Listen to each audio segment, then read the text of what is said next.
오늘 주신 말씀 시편 5편 우리 한 절씩 교도하겠습니다. 제가 읽고 여러분 읽으시고 마지막 12절은 우리 다 같이 읽도록 그렇게 하겠습니다. 여호와여, 나의 말에 귀를 기울이사 나의 심정을 헤아려 주소서.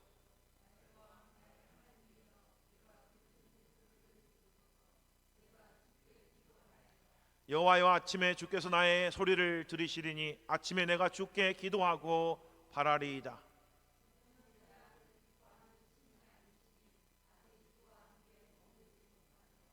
오만한 자들이 주의 목전에 서지 못하리이다.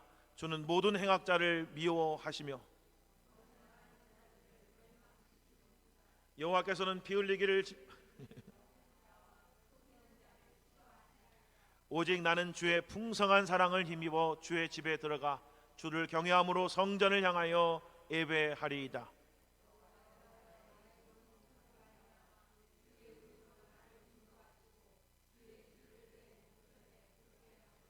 그들의 입에 신실함이 없고 그들의 심중이 심히 약하며 그들의 목구멍은 열린 무덤 같고 그들의 혀로는 아참 하나이다.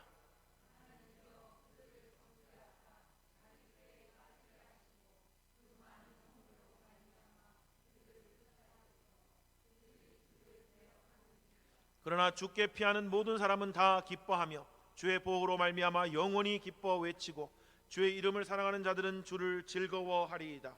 여호와여, 주는 의인에게 복을 주시고 방패로 함같이 은혜로 그를 호위하시리이다.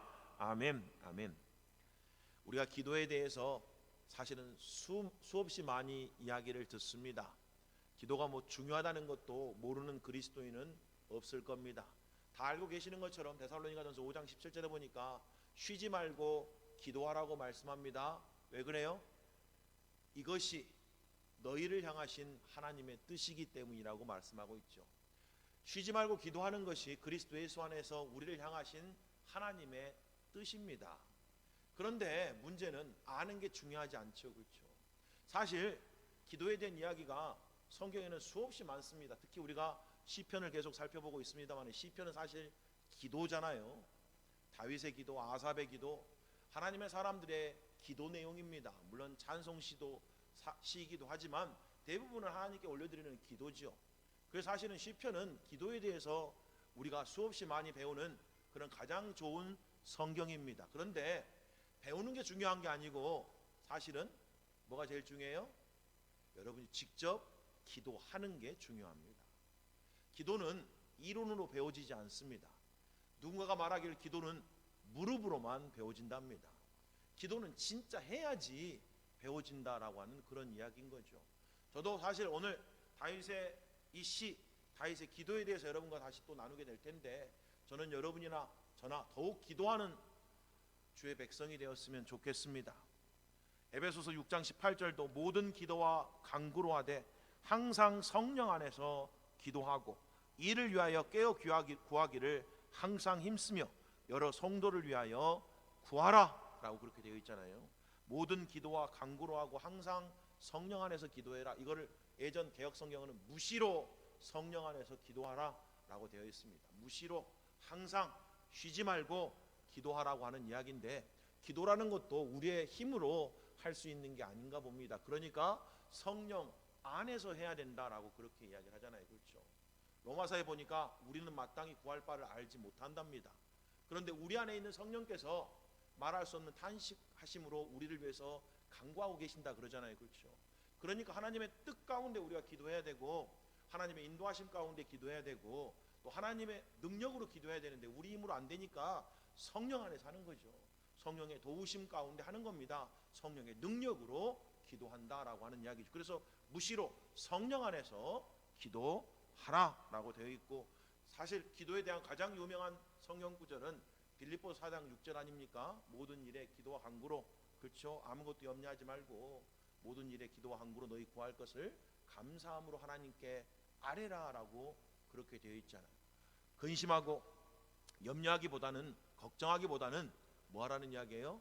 네, 기도와 간구로 하나님 앞에 나아가라라고 그렇게 우리를 도전하십니다. 누가복음 18장에 보니까 예수님이 한 비유를 통해서 우리에게 쉬지 말고 기도하고 낙심하지 말 것을 권면하는 내용이 나옵니다.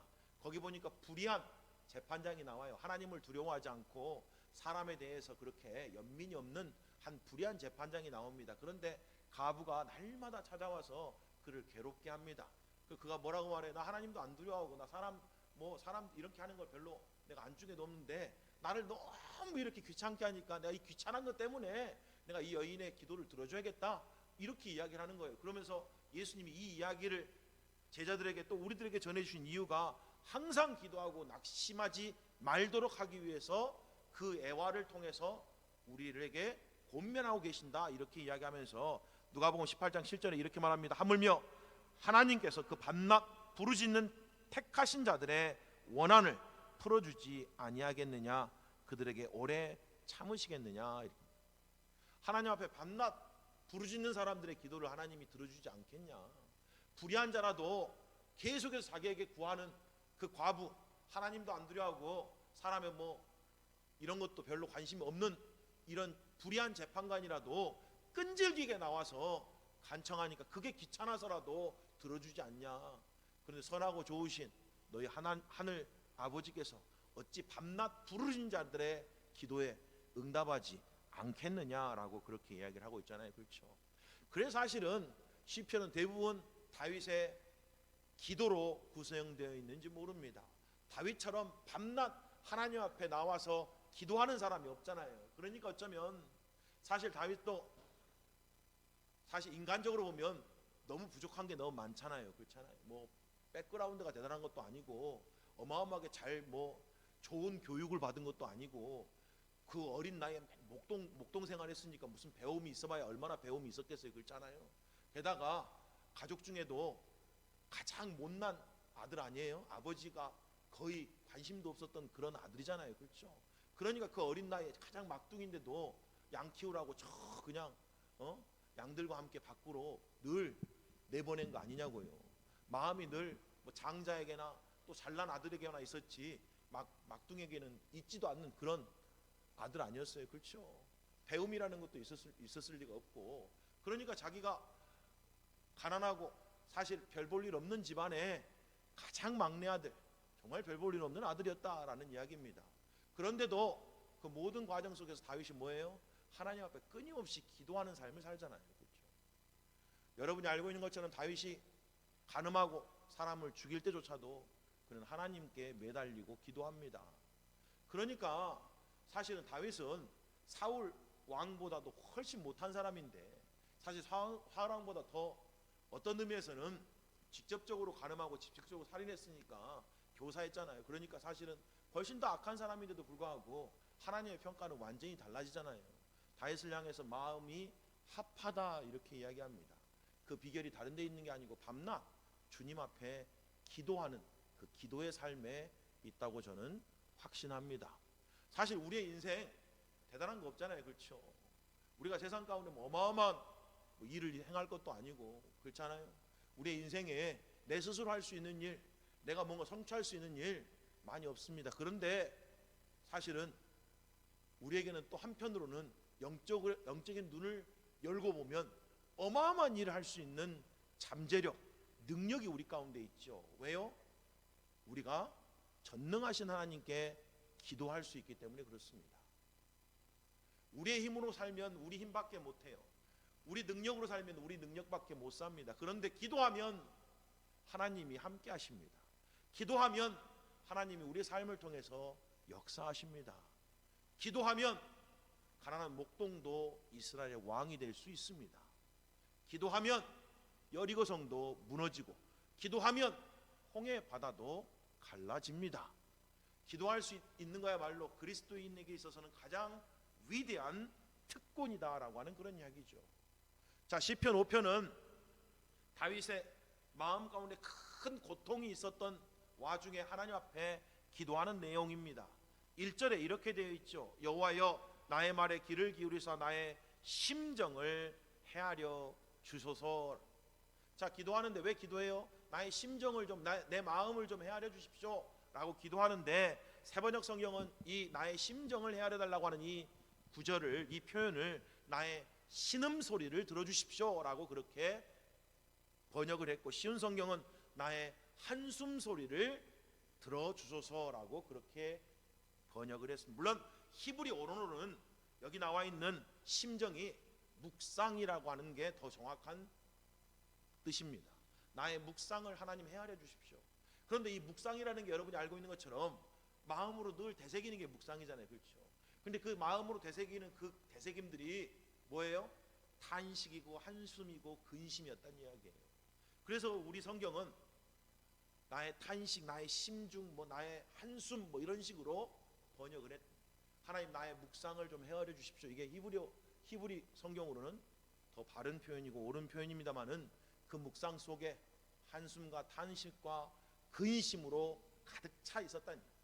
그리고 그는 빌립보 4장 6절에서 말한 것처럼 아무것도 염려하지 말고 하나님 앞에 나와서 지금 기도하고 있는 거예요. 그렇죠? 우리가 심령 가운데 근심으로 가득할 때, 한숨으로 가득할 때, 탄식이 울려 퍼질 때, 그때 우리가 해야 될 게 뭐겠습니까? 하나님 앞에 나와서 기도하는 것 아니냐, 이런 이야기죠. 자, 다윗이 기도하는데 1절부터 3절이 다윗의 기도 내용입니다. 자, 기도를 하는데 어떻게 기도해요? 진실되게 기도해요. 있는 모습 그대로 나와서 기도합니다. 이게 굉장히 중요합니다. 사실 하나님은 어떤 분이십니까? 전지하신 분입니다. 성경에 보니까 하나님은 전지하시다 그러죠. 모든 걸 다 알고 계신다라고 그렇게 말씀하시잖아요. 우리의 생각도, 우리의 마음의 중심도, 우리의 동기도 하나님은 이미 다 알고 계신다 그러잖아요. 하나님 앞에 감출 수 있는 것은 아무것도 없습니다. 그러니까 하나님 앞에 나오는 사람들은 기본적으로 하나님 앞에 뭐 해야 돼요? 거짓이 없어야 됩니다. 신실해야 된다는 이야기죠. 있는 모습 그대로 나와야 된다는 이야기. 다윗이 지금 있는 모습 그대로 나오잖아요. 하나님, 내 심정을 좀 헤아려 주십시오. 나의 이 탄식과 나의 이 한숨을 좀 들어주십시오 라고 그렇게 이야기하잖아요. 우리는 좀 아프면 아픈 대로, 그렇죠? 괴로우면 괴로운 대로, 나에게 한숨이 있고 탄식이 있으면 있는 대로 주님 앞에 나와서 그대로 앓을 줄 아는 자들이 돼야 된다는 이야기예요. 감추지 말고. 우리가 사람들 앞에서는 쉽게 우리의 모습을 내세갈 수 없을지 몰라도, 그렇죠? 어떤 경우에는 우리 가족들 안에서도 나의 진짜 마음을 밝히 이렇게 보여줄 수 없을 때가 있을지라도 하나님 앞에 나왔을 때는 우리가 뭐 해야 돼요? 있는 모습 그대로 신실하게 나와서 아프면 아픈 대로, 울고 싶으면 울고, 그 앞에서 괴로우면 괴로운 대로, 하나님 내 심정 아시지 않습니까? 나의 눈물 아시지 않습니까? 나의 억울함 아시지 않습니까? 나의 답답함 아시지 않습니까? 나의 이 한숨과 나의 탄식을 하나님 좀 들어주십시오라고 그렇게 기도할 줄 알아야 된다라고 하는 그런 이야기입니다. 여러분, 엘리야, 구약 성경에 보면 가장 많은 기적이 일어났던 시대가 엘리야와 엘리사 시대입니다. 엘리야, 여러분 알고 있는 것처럼 정말 권능의 선지자 아니에요. 그렇죠? 그런데 그도 한때 하나님 앞에 이렇게 기도합니다. 이 열왕기상 19장 4절에 나와 있죠. 여호와여, 넉넉하오니 지금 내 생명을 거두어 주십시오. 이 정도면 충분합니다. 하나님, 나 이제 죽기를 원합니다. 하나님 앞에 솔직하게 이야기했던, 하나님 나 이제 그만하고 싶습니다. 하나님 나 이제 그만 살고 싶습니다. 내 생명 좀 거두어 주세요. 이렇게 기도했다는 거예요. 있는 모습 그대로 기도했다는 이야기입니다. 여러분 알고 있는 것처럼 엘리야는 우리와 성정이 같은 자로 돼라고 야고보서가 그렇게 돼 있잖아요. 우리가 똑같은 사람이 돼. 우리가 똑같은 사람인데 그는 하나님 앞에 기도했더니 3년 반 동안 뭐예요? 가뭄이 드는 땅에 막 비가 내리기도 하고, 그렇죠? 놀랍지 않습니까? 우리가 똑같은 사람이 돼. 그가 기도했더니 그렇게 역사가 일어났다는 거예요. 그럼 무슨 이야기 하고 싶은 거예요? 너희들도 기도하면, 우리도 기도하면 하나님이 그렇게 똑같이 역사하신다라는 말씀을 해주고 싶으신 거잖아요. 그렇죠? 있는 모습 그대로 나오시면 하나님이 우리의 그 답답한 마음, 우리의 그 탄식, 그 한숨을 만져주시고 회복시켜주시고 치유해 주실 것을 믿습니다. 자, 우리가 하나님 앞에 나와서 기도해야 되는데 그 하나님을 어떻게 고백해요? 2절에 보니까 나의 왕, 나의 하나님이여, 내가 부르짖는 소리를 들으소서, 내가 주께 기도하다이다 라고 되어 있습니다. 하나님을 뭐라고 말합니까? 나의 왕이요, 나의 하나님이다 라고 그렇게 고백을 하고 있는 거죠. 하나님이 나의 왕이십니다. 내가 내 인생의 왕이 아니고 하나님이 나의 왕이십니다. 그리고 하나님은 나의 하나님이십니다 라고 그렇게 고백하면서 기도하잖아요. 그렇죠? 저는 이 고백이 우리의 고백이 되었으면 좋겠습니다. 이 고백이 기도하는 사람들의 고백이 되기를 소망합니다. 하나님이 나의 하나님이니까 우리가 기도할 수 있는 거예요. 그렇잖아요? 하나님이 나의 하나님이 아니면 기도할 근거가 없습니다. 그런데 우리가 어떻게 해야지 하나님이 나의 하나님이 돼요? 영접하는 자 곧 그 이름을 믿는 자들에게는 하나님의 자녀가 되는 권세를 주셨다 그랬으니까 예수 그리스도를 영접한 사람, 예수 그리스도를 믿는 사람들이 하나님의 자녀 아니에요. 그런 사람만이 하나님은 나의 하나님입니다 라고 고백할 수 있는 거 아니겠어요? 그렇죠? 예수의 보혈로 제사함 받고 예수로 말미암아 구원받는 하나님의 백성, 하나님의 자녀가 된 사람만이 하나님을 가리켜서 하나님 아버지라고 부를 수 있는 거고, 하나님을 가리켜서 나의 하나님입니다 라고 그렇게 고백할 수 있다라는 이야기죠. 2절은 내가 주께 기도하나이다 이렇게 되어 있는데, 사실은 더 정확한 의미는 내가 기도합니다, 주님께 기도합니다 이 말이에요. 이게 원어의 뜻입니다.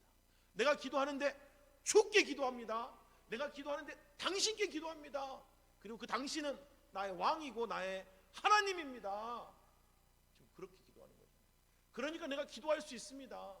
그러니까 내가 담대하게 기도합니다 라고 지금 그렇게 고백하고 있다라는 이야기죠. 무엇보다도 기도할 때 우리에게 필요한 건 뭐예요? 믿음이 없으면 하나님을 기쁘시게 못한다 그러잖아요. 그렇죠? 하나님이 계신 것과 살아계신 것과 지금 이곳에 살아계신 것과 그가 자기를 찾는 자들에게 상 주시는 분이신 것을 믿어야 된다고. 그 믿음이 없으면 하나님을 기쁘시게 할 수 없습니다 라고 히브리서 11장 6절이 분명하게 말씀하고 있잖아요. 그렇죠? 그러니까 믿음을 갖고 이제는 기도해야 돼. 진실하게 나와서 기도해야 되고, 하나님이 나의 왕이시고 나의 하나님이신 것을 고백하고 기도해야 되는데, 그게 뭐 때문에 그래요? 예수 그리스도의 구속 때문에, 그의 대속의 죽으심과 부활 때문에 그분이 이제 나의 하나님이 되셨다라고 하는 확신 가운데 나와서 기도할 줄 알아야 된다는 이야기예요. 세 번째는 기도할 때 믿음으로 기도해야 되는 거죠. 그렇죠? 믿음을 갖고 기도해야 돼. 3절 이렇게 됐습니다. 여호와여, 아침에 주께서 나의 기도를 들으시리니, 아침에 내가 주께 기도하고 뭐라고 돼 있어요? 바라리이다. 기도하고 뭐 해야 됩니까? 기대해야 됩니다. 바란다는 말은 기대한다는 말이잖아요. 사실은 내가 기대하면서 기도합니다 이런 이야기예요. 내가 하나님이 응답하실 것을 믿고 기도합니다 이 말하고 똑같은 거죠. 기도하면 하나님이 들으실 걸 믿고 기도하는 거예요. 기도했는데 믿음이 없으면 하나님 기뻐하시는 기도가 아니잖아요. 그렇죠? 기도했으면 하나님이 들어줄 것을 바라봐야 된다는 이야기예요. 기대해야 된다는 이야기예요. 이게 그래서 기대하고 기도합니다 이런 뜻입니다. 사랑하는 성도 여러분, 기도할 때 기대하십시오. 위대한 하나님을 위해 하나님께 기도하고 위대한 하나님으로부터 위대한 역사가 일어날 것을 뭐하라고요? 기대하고 계시라고요.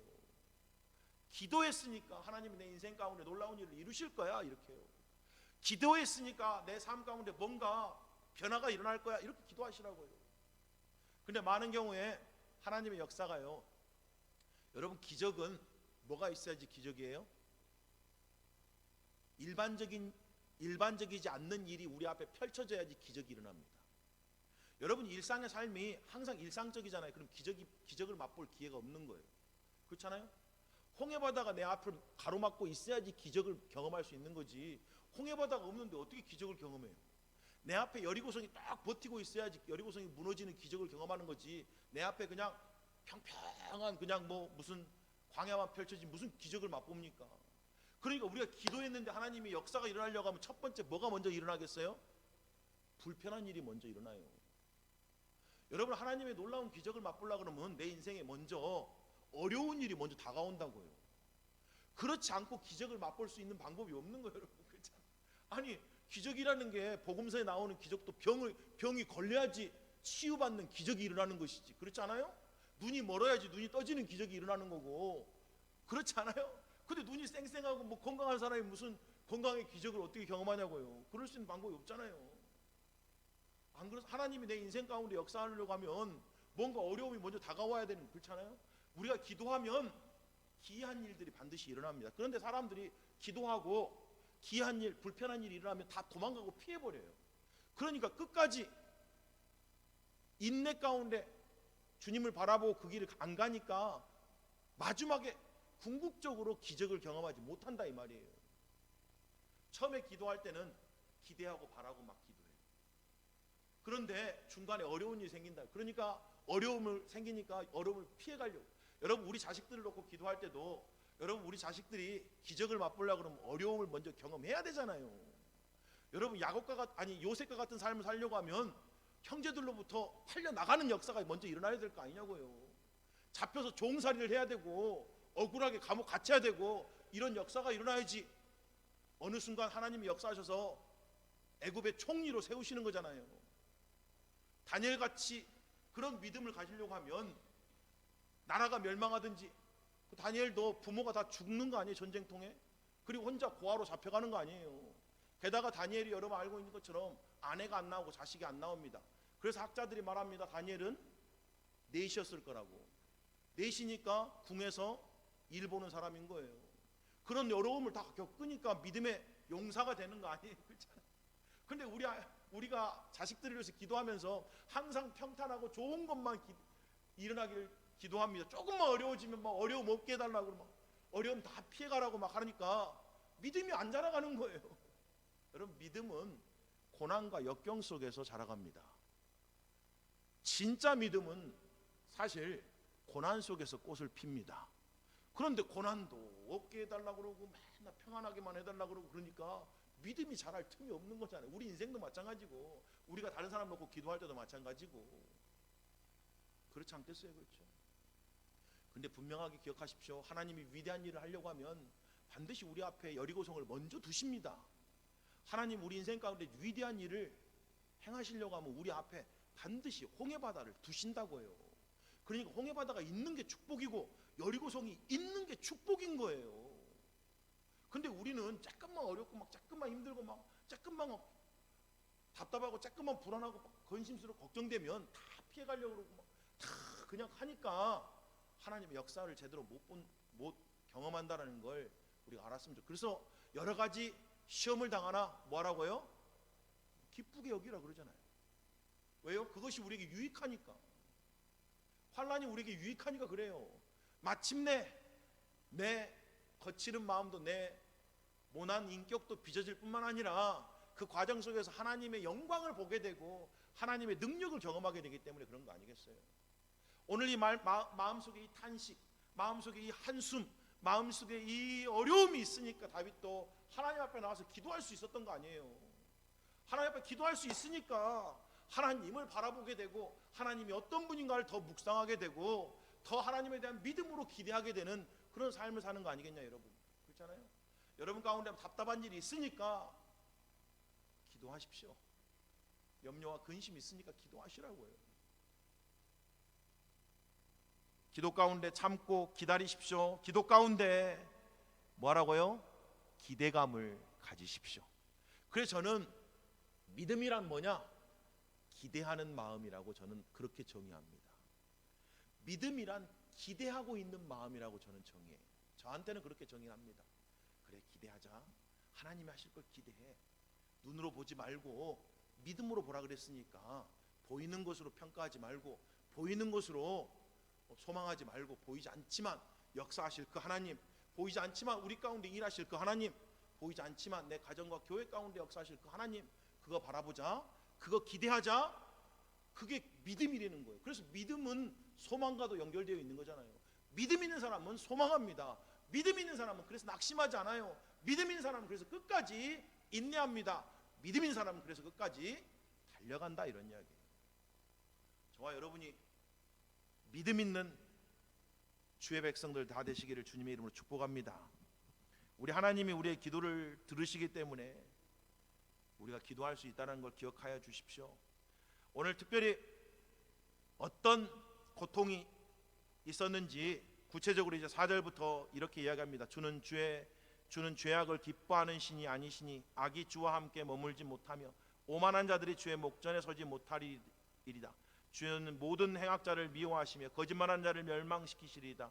여호와께서 피를 흘리기를 즐기는 자와 속이는 자를 싫어하시나이다 라고 되어 있습니다. 그러니까 지금 마음의 근심, 마음의 이 한숨, 마음에 탄식이 있는데 뭐 때문에 그래요? 여기 나와 있는 이 구절에 보면 오만한 자들이 지금 또 행악하는 자들, 거짓말하는 자들, 피 흘리기를 들게 하는 자들, 속이는 자들이 다윗 주변에서 다윗을 지금 어렵게 하고 힘들게 한다는 이야기입니다. 교만한 자들이 다윗을 무시하는 거겠죠. 그렇죠? 다윗을 반대하고 있는 거겠죠. 거짓말로 또 악을 행하는 자들을 다윗 주변에서 다윗을 어렵게 만들고 있는 그런 상황이라는 걸 우리가 알 수가 있는 거 아니겠어요? 이런 어려움 속에서 다윗은 하나님을 기억해냈습니다. 하나님은 어떤 분이에요? 하나님은 악이 주와 함께 머물지 못합니다. 하나님은 어떤 분이에요? 죄악을 기뻐하시는 하나님이 아니십니다. 하나님은 어떤 분이세요? 오만한 자들이 주의 목전에 하나님의 회중 가운데, 하나님의 나라 가운데 설 수가 없다라고 말합니다. 주는 모든 행악자를 미워하시고 거짓말하는 자를 멸망시키시는 하나님이십니다. 여호와는 어떤 분이에요? 피 흘리기를 즐기는 자와 속이는 자를 싫어하시는 분이십니다. 그런데 자기는 뭐 하고 싶대요? 오직 나는 주의 풍성한 사랑을 힘입어 주의 집에 들어가 주를 경외함으로 성전을 향하여 예배하리이다. 무슨 이야기일까요, 여러분? 지금 이런 사람들이 다윗을 힘들게 하고 괴롭히잖아요. 다윗은 뭐 하겠대요? 나는 악을 악으로 갚지 않고 나는 이때 주님의 성전에 들어가서 주님을 찬양하고 예배하고 주님께 기도하겠습니다. 이렇게 말해요. 왜요? 나는 이 사람들과 똑같이 되기를 원하지 않습니다. 나는 하나님 보시기에 의인이 되고 싶습니다. 옳은 삶을 살고 싶습니다. 그래서 왜 옳은 삶을 살고 싶어요? 12절에 뭐라고 되어 있어요? 주는 의인에게 복을 주시고 방패로 함같이 은혜로 그를 호위하시리이다. 하나님, 나는 그래서 의인 되고 싶어요. 나는 주의 복을 받기를 원합니다. 하나님의 은혜가 내 삶을 방패로 호위함 같은 그런 삶을 살고 싶습니다. 그러니 나는 악인들에게 악으로 갚지 않고 나는 주님만 예배합니다. 주님만 의지합니다. 주님만 기도합니다. 그러니 하나님 나를 좀 도와주십시오, 이 말이에요. 그렇죠? 여호와여 나의 원수들로 말미암아 주의 의로 나를 인도하시고 주의 길을 내 목전에 곧게 하소서라고 8절에 되어 있잖아요. 이게 무슨 이야기예요? 나의 원수들처럼 나도 그들을 악을 악으로 갚는 사람이 되지 않게 도와주십시오. 주의 의로 나를 붙들어 주십시오. 주의 뜻이 내 삶 가운데 이루어지게 도와주십시오. 내가 혹시 주님의 뜻에 벗어나지 않을까? 나도 이 탄식함과 이 한숨 가운데서, 이 고통 가운데서, 이 답답한 가운데서 이렇게 피 흘리기를 즐겨하는 자들, 속이는 자들, 거짓말하는 자들 속에서, 오만한 자들 속에서 나도 오만하게 될까? 나도 거짓말하게 될까? 나도 피 흘리기를 즐겨하는 그런 왕이 될까? 하나님 나를 좀 지켜주십시오. 나는 저들이 그렇다 할지라도 나는 그런 삶을 살고 싶지 않습니다. 왜냐하면 저들은 하나님의 목전에 설 수 없는 자들이기 때문에 그렇습니다. 나는 영원히 하나님 집에 들어가서 하나님께 경배하는 삶을 살고 싶습니다. 이거 아니에요, 그렇죠? 그러니까 기도하는 겁니다, 여러분. 우리가 기도하는 이유는 다른 데가 있는 게 아니에요. 하나님이 의인에게 복을 주시는 걸 아니까 하나님의 뜻 가운데 내가 있기를 원하는 거잖아요. 나도 하나님 저들과 똑같이 되기를 원하지 않아요. 하나님 나도 저들처럼 저렇게 되기를 원하지 않습니다. 세상 속에서 나도 거짓으로 나도 사람들을 피 흘려가면서 그걸 지져받고 올라가서 내가 뭐 명예든 뭐 재산이든 내가 뭐 지위든 내가 그런 거 얻고 싶은 사람이 아닙니다. 난 하나님 앞에서 의인으로 드러나기를 원하고 하나님의 은혜가 나를 방패처럼 보호해서 그 인도함 받는 그런 삶 살고 싶습니다. 그러니 하나님 나를 좀 도와주시고 지켜주세요 라고 지금 그렇게 기도하고 있는 거잖아요, 그렇죠? 여러분, 우리가 기도하는 이유가 거기 있는 거예요. 여러분, 우리가 힘써 기도하는 이유는 다른 데 있는 게 아니고 주님이 말씀하신 대로 우리가 순종해야 되니까 그런 거 아니에요, 그렇죠? 아까도 말씀드린 것처럼 삶의 능력이 내 스스로 안 나옵니다, 여러분. 우리에게는 능력이 없어요. 성경에 보니까 우리는 여전히 질그릇 같다 그러지 않습니까? 그런데 그 우리의 질그릇 가운데 보배가 우리 안에 있대요. 그게 예수 그리스도 아닙니까? 그렇죠? 그리고 예수 그리스도가 하나님의 지혜고 하나님의 능력이잖아요. 여러분, 우리에게 능력이 있는 거 아니고 우리 안에 있는 보배 예수 그리스도가 우리의 능력이에요. 그래서 예수로 내가 충만해져야 되고 예수로 내가 지배를 받을 때 예수님의 능력으로 하나님의 말씀 앞에 순종하는 삶을 살 수가 있게 된다는 이야기입니다. 우리의 공로나 우리의 노력이나 우리의 열심으로 사라지는 게 아니고, 그러니까 기도하는 거예요. 그렇지 않으면 우리 인간적인 반응이 나오고 인간적인 생각으로 살아갈 수밖에 없는 거잖아요. 다윗도 지금 그런 거예요. 이런 상황 속에서 세상 사람 다 그렇게 가는데, 세상 사람 다 그렇게 하는데, 그렇잖아요. 세상 사람 다 그렇게 하는데 뭐 나라고 뭐, 우리 그럴 때가 있잖아요. 사람들 다 하는데 나만 바보 같고 병신 같고, 그렇잖아요. 어리석은 사람 같고, 사람들이 다 그렇게 이야기하잖아요. 야, 사람들 다 하는데 왜 니만 안 하니? 니만 못하니? 이러니까 해야 될 것 같은 그런 상황 속에서 우리가 뭘 추구해야 되냐고요. 그러려고 하면 우리 마음 가운데 담대한 용기가 있어야 되잖아요. 용기만 있어도 되는 것도 아니에요. 그렇잖아요. 무엇도 있어야 돼요? 믿음도 있어야 되는 거예요. 하나님이 마침내 누구에게 복을 줘요? 의인에게 복을 주신다고요. 우리 그거 믿는 거 아니에요? 이 땅이 아니면 우리 주님 오셨을 때 마침내 하나님이 의인들에게 복을 주실 거잖아요. 우리가 그 믿음 갖고 사는 거 아니에요. 어떤 사람은 이 땅에서도 복을 받을 수 있겠지만, 그렇지 않는다 하면 우리 주님 오시면 반드시 의인들에게 복 주실 줄 믿습니다. 이게 우리의 믿음이잖아요. 그러니까 그거 지켜나가자고, 그거 그렇게 살아내자고 우리가 기도하는 거예요. 주님, 내 삶 가운데 역사하셔서 나를 좀 붙들어 주십시오. 의의 길로, 주의 길로 나를 좀 인도해 주십시오. 주의 길을 내 목전에 곧게 하소서. 내가 딴 데 한눈 팔지 않고 고든 주의 길만 바라보고 가게 도와주십시오. 좌우로 끼웃끼웃하지 않고 주님의 그 고든 길을, 그 길을, 좁은 길을 제가 믿음으로 달려가게 도와주십시오. 좀 그렇게 기도하고 있잖아요. 우리 기도해야 될 게 그거 아니에요, 그렇죠? 내가 주의 집에 들어가 주를 경외함으로 성전을 향하여 예배하는데 그럴 수 있는 비결이 뭐라고요? 주의 풍성한 사랑을 힘입어서 그렇게 된다는 거예요. 사실 우리는 여기 나와 있는 있잖아요. 오만한 자들, 행악한 자들, 거짓말한 자들, 피 흘리기를 즐겨하는 자들, 속이는 자들하고 사실 우리 별 차이가 없는 사람들입니다. 우리 안에도 그런 게 다 있거든요. 그러니까 사실은 주의 풍성하신 사랑, 이거를 세번역 성경은 크신 은혜라고 번역해 놨습니다. 이 자비라는 말이 원래는 원어는 자비하심인데 그게 사랑, 은혜, 하도 폭넓은 단어라 이렇게도 번역되고 저렇게도 번역되거든요. 풍성한 사랑이든 크신 은혜든 그렇죠. 오직 그의 사랑과 은혜로 말미암아 하나님 안에 들어가, 하나님의 집에 들어가 하나님께 예배하고 경배할 수 있게 됐다는 이야기 아니에요, 그렇죠? 저 사람과 우리와 틀린 것, 하나님의 은혜가 우리에게 있어. 하나님의 사랑이 우리 가운데 있는 거예요.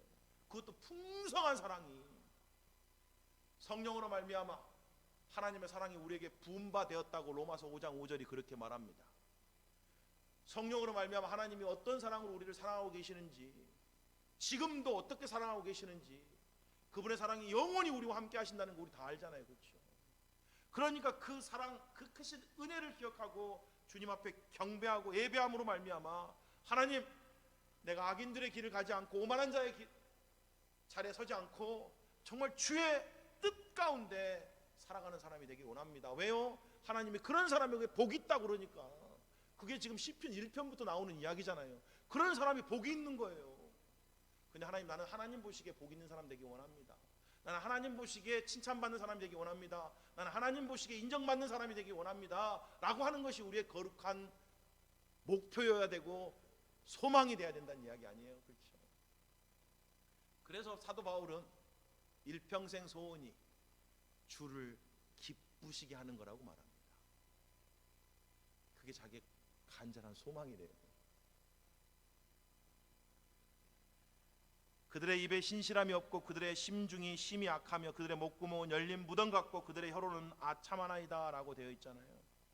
10절에 보니까 하나님이여 그들을 정죄하사 자기 꾀에 빠지게 하시고 그 많은 허물로 말미암아 그들을 쫓아내시고 그들이 주를 배역함이니라 라고, 뭐라고 기도했어요? 그들을 정죄하사 자기 꾀에 빠지고 허물로 말미암아 그들을 쫓아내십시오 라고 기도했는데, 이게 왜 다윗이 이렇게 기도할 수 있었던 이유는 다윗 시대에 있어서는 여러분이 알고 있는 것처럼 다윗이 지금 이스라엘 왕인데 하나님을 대리해서 이스라엘을 다스리고 있는 왕입니다.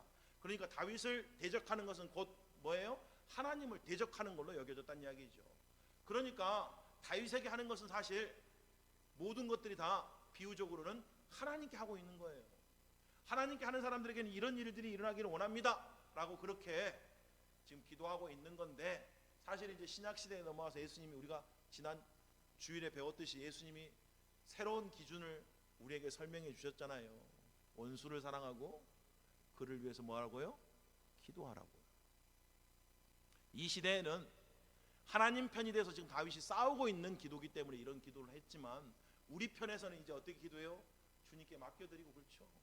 주의 뜻 가운데 맡겨드리고, 주님 저들 불쌍히 여겨달라고, 우리 주님이 자신을 십자가에 못 박는 죄인들을 향해서 하나님 저들이 알지 못하고 죄를 짓습니다, 하나님 불쌍히 여겨달라고 기도했던 것처럼 우리도 그렇게 기도해야 된다, 이런 이야기 아니겠어요? 그렇죠? 그러나 주께 피하는 모든 사람은 다 기뻐하며 주의 보호로 말미암아 영원히 기뻐 외치고 주의 이름을 사랑하는 자들은 주를 즐거워하리이다 라고 되어 있습니다. 주께 피하는 모든 사람들이 다 기뻐하게 될 거라, 주의 보호로 말미암아 영원히 기뻐 외치고 주의 이름을 사랑하는 자는 주를 즐거워한다라고. 주를 피하는 자에게는 주의 보호하심이 있을 거예요. 그러니까 그 보호하심을 경험하게 되면 주님 안에서 기뻐하지 않겠습니까? 그렇죠? 여호와여 주는 의인에게 복을 주시고 방패로함 같이 은혜로 그를 호위하시리이다 라고 되어 있습니다. 우리 하나님이 바로 그런 분입니다. 그에게 피하는 자에게 방패가 되시고 보호자가 되어주시는 그런 분이신 거죠. 그에게 피하는 자에게 주님은 긍휼을 베푸시는 분이십니다. 주의 이름을 사랑하는 자들이 주의 사랑을 경험하게 될 거고, 의의 길을 가는 자들에게 은혜로 방패가 보호함같이 보호해 주셔서 끝까지 그 길을 가도록 도와주실 것이다 라고 하는 그런 이야기 아니겠어요? 오늘 저와 여러분이 주님께 피하는 자가 됐으면 좋겠습니다. 우리 주님이 은혜로 방패를 두른같이 우리를 호위해 주실 겁니다. 우리가 그 안에서 다른 것 구하는 게 아니고 주의 의를 끝까지 붙들고 그 길 가게 해달라고 우리 기도했으면 좋겠습니다. 그래서 하나님, 나는 주님 앞에 복 있는 자로 드러나게 해주십시오. 나는 주님 앞에 칭찬받는 자로 되게 도와주십시오. 다른 사람들은 어찌하든지 상관없이 나는 주님 앞에 상급받는 자로 나타나기를 원합니다. 다른 사람들은 어찌하든 상관없이 나는 주 앞에 충성된 군사로 살아가기 원합니다. 다른 사람들은 어찌하든지 상관없이 나는 믿음의 사람으로 끝까지 믿음 지키고 주님 부르시는 그날까지 달려가기를 원합니다. 이렇게 사는 게 마땅하지 않겠어요? 그렇죠? 제일 안타까운 게, 제가 노방전도를 해보면 제일 안타까운 게 뭔지 아세요? 80세, 70세 이상 지긋하게 나이 부신 분들이 교회 다니시냐 그러면 다녔었죠. 젊었을 때는 얼마나 교회에 충성을 많이 했는지 모릅니다. 알만한 목사님들 되면서 내가 그분들과 온 동네 다니면서 정말 훌륭한 일, 좋은 일 많이 했습니다. 제가 또 물어봐요. 그럼 교회 다니시냐고요? 안 다닌대요. 이제 뭐라고 하는지 아세요? 아이, 나이 먹어서 이제 뭘 교회 다녀요. 그러면 이제 돌아가시면 주님 없는 곳으로 가시면 되나요? 그런 분들은 너무 안타깝잖아요. 그렇죠? 제가 얼마 전에도 여기 그 세탁방이 있잖아요. 여기 CU 옆에 이불 빨래 하다가 한 80세 되시는 한 분을 만났는데, 미국에 사시는데 한국에 여기 앞에 우성 아파트에 계신데요. 그래서 이런저런 이야기를 하다가 아유, 교회 다니시냐고 그랬더니 미국에서 교회를 좀 다녔었는데 한국 와서는 안 다닌대요. 왜 안 다니시냐고, 오시라 그랬더니 요 앞에 교회인데 한번 꼭 오시라 그랬더니 목사님 만나러 한번 가야죠 하는데 2주가 됐는데 안 오셨어요. 아직까지. 희한하잖아요. 아니, 잘 믿다가 왜 마지막에 가서 안 믿으시냐고요. 왜 잘 믿다가 마지막에 가서 그렇게 믿음을 팽개치냐고요. 대체 믿음이 뭔데? 젊은 날에 나를 건강하게 해주고, 젊은 날에 나를 좀 성공하게 해주고, 젊은 날에 나를 돈 많게 해줄 그런 도구로 예수님 믿고 산 거였다면 너무 잘못 산 거 아니에요? 그렇죠? 영원한 나라가 있는데, 그렇죠? 죽음 위에 심판이 있고 죽음 위에 영원한 나라가 기다리고 있는데, 사실은 연수가 얼마 남아있지 않으면 않을수록 더욱더욱 주님께 나아가고 주님만 바라봐야 되는 게 너무 당연하지 않아요? 근데 많은 사람들이 거꾸로 살더라고요. 젊은 날에는 잘 믿다가 지금은 안 믿네요. 대체 예수님을 뭘로 알았으면, 우리 하나님의 그 심판과 저 영원한 하나님 나라가 대체 뭘로 이해됐으면 그렇게 믿고 사냐고요. 여러분, 우리 끝까지 믿음을 지켰으면 좋겠습니다. 믿음의 용사로 끝까지 살아내는 여러분과 제가 되시기를 주님으로 축복합니다. 무엇보다도 여러분 기도하십시오. 역사가 일어날 겁니다. 기도하면 기이하고 놀라운 일이 우리 인생 가운데 펼쳐집니다. 믿음으로 기도하고 기다리고 기대하는 주의 백성들 다 되시기를 주님으로 축복합니다. 우리 함께